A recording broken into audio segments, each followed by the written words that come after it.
Hello guys, welcome back to my channel again. Ngayon po may bago na naman tayong diagnose na gagawin. Ito naman ay Dodge Durango ulit 2016. Engine not starting yung issue niya. Tingnan natin kung anong problema nito guys. Tara guys, samahan niyo ako. Tingnan natin kung anong problema nito. Na-confirm na namin na hindi umaandar. Tapos may DTC siya na multiple engine misfire. Nakita namin sa papakita ko sa inyo yung DTC niya.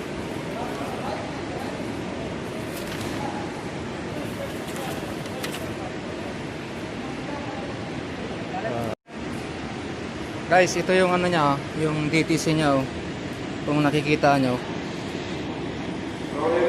Yan. Multiple cylinder misfire. Ito yung DTC niya. Kaya titignan natin kung anong mga possible cause nito. Tara guys, samahan niyo ako. So guys, tignan natin yung pressure ng fuel pump ngayon. Ito ang gamit namin dito.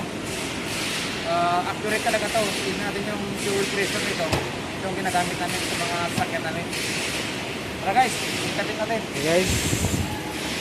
So dalawa yung niya, dalawa yung nakikita nyo, dalawa. Itong isa papunta sa fuel injector. Galing natin ito siya. Tapos ito yung isa galing sa fuel. Para malaman natin yung pressure niya. Boss! Tama rin boss? ayos lang, ayos lang. We will take bago, some video. How gasoline, ha? Yeah, too much. Okay. Now, Now, titignan natin yung pressure niya ngayon. Kung okay ang pressure ng fuel pump, malalaman natin dito kung bakit sa hindi aandar. Running the here? yes. What is this? What is this? Okay guys.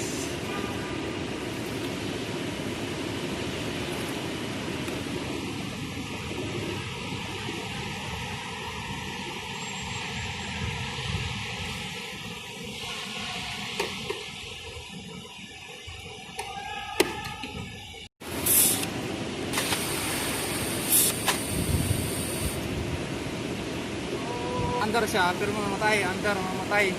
Tapos nakita yung makina, papalag-palag. Titignan natin ngayon kung ano yung ng gasolina. Yan, yan.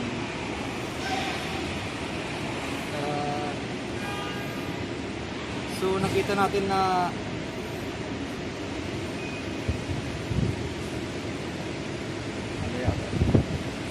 yun, kuha tayo ng ng fuel sample nito kasi mapalag yung makina. Tignan natin kung baka mamaya may halong mga tubig o ano itong mga gasolina nito.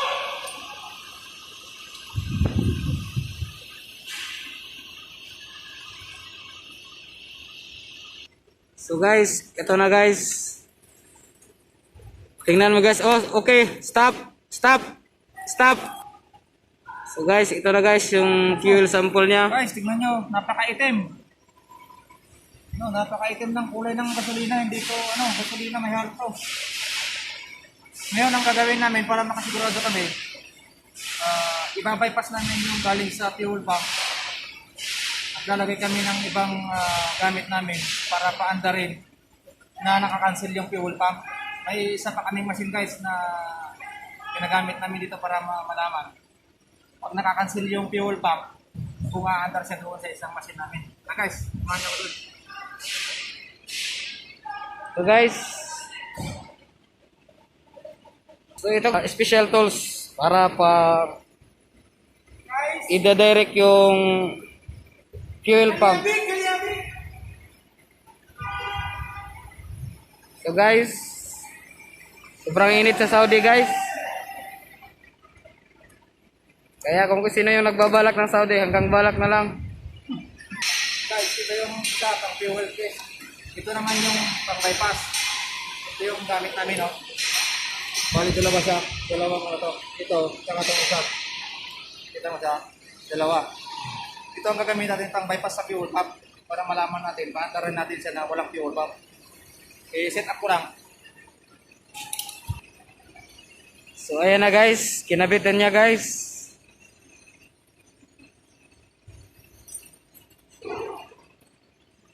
Kumbaga guys, binabypass lang niya yung galing sa fuel pump na gasolina, fuel tank. O para So, ngayon, wala siyang gamit yung fuel pump. Kumuha siya Dito tayo. ng sample na gasolina, yung malinis. O, kumuha kami sa ibang magandang gasolina na ito. Malinis to. So ngayon guys, kailangan na applyan ng pressure. kailangan na applyan ng pressure guys na About 60 60 PSI. Kasi pag walang pressure yan guys, walang hangin guys, hindi rin naanda rin sasakyan natin guys. Ito guys. Guys. So ito guys, Ito yung hose may na ano. hose natin guys. Dito. Lagay natin dito Lalagyan guys. ng pressure. Tignan nyo guys yung ano. Kasi pag walang pressure guys, hindi aandar.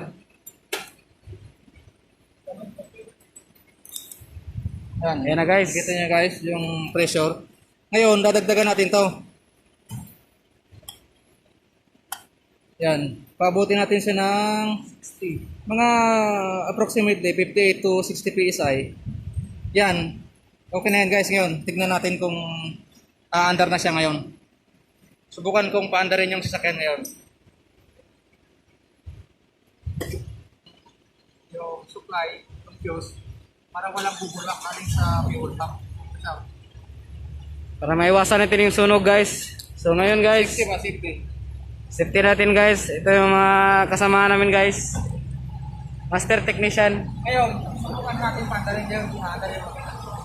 So ito na guys. Watch and learn guys. Kung andar ba siya guys. So ayan guys, umandar talaga guys. So possible cause guys, yung ano guys, fuel tank. So, napakasimple guys. Ito lang yung mga simpleng technique lang para mabilis yung trabaho. Basta may gamit ka, mabilis mo matrace kung ano yung mga problema ng sakyan. Katulad dito, umandar siya. Pino yung andar, wala na yung palyaga. Ibig sabihin, yung gasolina yung may problema dito, may halo. Kaya, i-recommend namin sa customer na ibaba yung fuel tank para malinisan. Okay na guys. Guys. So nakita niyo naman guys na umandar talaga siya. So kailangan natin i-ano sa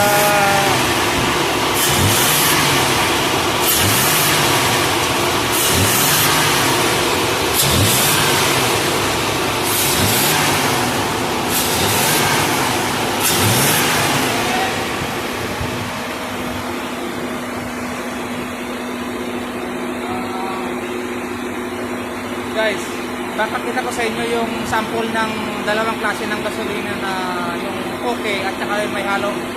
Mamaya, gagawa tingin natin dyan.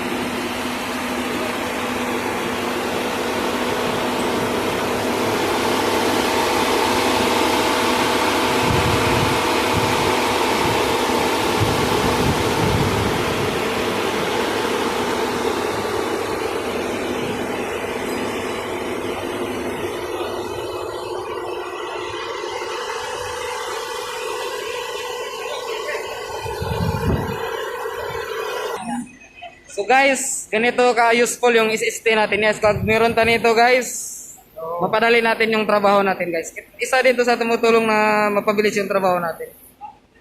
So ayan guys, nakita nyo naman how effective. Guys, dito, tignan nyo itong ano, pagkakaiba ng gasolinang maayos at saka ito yung galing dito sa binadiagnose natin. Tignan nyo yung pagkakaiba. Guys, Okay guys, diba? Itong galing dyan sa may problema sa sakyan, ito yung kulay ng gasolina niya. Mayroong naihalo yan, contaminated yan. Kaya yan yung dahilan ng hindi sa aandar ng tuloy-tuloy. so ayan guys, nakikita nyo naman na magkaiba talaga yung diferensya nilang dalawa. Ito yung galing sa sasakyan na may problema. Ito yung okay nga gasolina guys. Kakabili lang guys para i-sample. So ngayon, okay na guys. So hintayin mo natin yung approval ng customer if papayag siya na ibaba yung tangke. Pati pala yung spark plug guys, hindi ko lang may ipakita sa inyo kanina pero tinignan din namin. Ito nga pala yung sample ng So guys, kinukuha ba yung spark plug? Ito, tignan niyo yung naging problema niya dahil doon sa gasolina na hindi niya nasusunog. Di ba nang itim? That means na contamination yung gasoline. Tignan mo, Ayan guys, ano. Hmm? sobrang itim. Kaya talagang marami ang magiging epekto ng gasolina na may problema, may halo, contamination. Yan ang mga kadalasang problema. So, ayan na guys. So, that's all for...